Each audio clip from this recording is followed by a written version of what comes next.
নমস্কার বন্ধুরা, প্রিয়াস কিচেনের আরও একটি নতুন পর্বে আপনাদের সকলকে স্বাগত জানাই।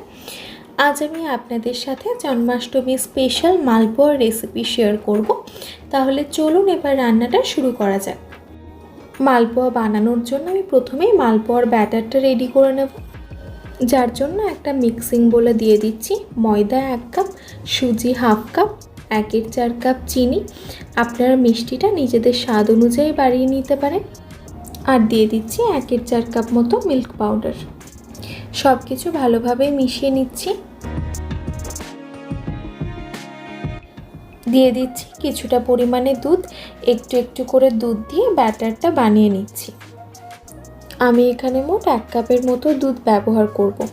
আপনারা নিজেদের প্রয়োজন অনুযায়ী দুধের পরিমাণটা বাড়িয়ে বা কমিয়ে নিতে পারেন, তবে লক্ষ্য রাখতে হবে ব্যাটারটা যেন খুব বেশি পাতলা না হয়ে যায়, আবার খুব বেশি ঘনও না থাকে। দিয়ে দিলাম একদম সামান্য একটু লবণ। মিষ্টি জিনিসে লবণ দিলাম কারণ স্বাদটা একটু ব্যালেন্স হবে। দিয়ে দিচ্ছি 1 চামচ মতো মৌরি। আপনারা চাইলে এই ব্যাটারে একটা পাকা কলাও দিতে পারেন। হ্যান্ড হুইস্কার দিয়ে ভালোভাবে মিশিয়ে নিচ্ছি। ব্যাটারটা মোটামুটি রেডি হয়ে গেছে। এখন এটা রেস্টে রেখে দেব মোটামুটি 30 মিনিটের জন্য।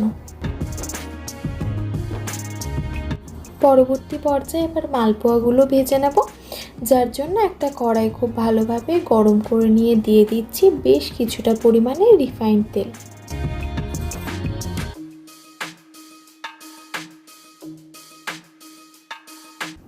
তেল ঠিকমতো গরম হয়েছে কিনা সেটা বোঝার জন্য এরকম 1 ড্রপ ব্যাটার তেলের মধ্যে দিলে যদি সেটা ওপরের দিকে ভেসে ওঠে তাহলে বুঝতে হবে যে তেল ঠিকমতো গরম হয়ে গেছে।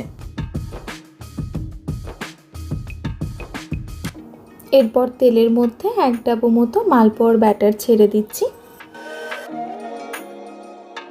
তারপর সাইড থেকে এরকমভাবে একটু একটু করে গরম তেল দিতে থাকবো আর মালপোয়াটা ফুলে উঠবে। এই একই রকমভাবে বাকি মালপোয়াগুলোও ভেজে নিচ্ছি।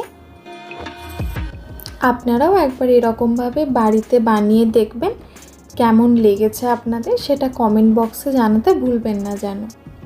যদি ভিডিওটা ভালো লেগে থাকে তাহলে ভিডিওটা লাইক, কমেন্ট, শেয়ার আর চ্যানেলটা সাবস্ক্রাইব করে না থাকলে সাবস্ক্রাইব করার অনুরোধ রইল।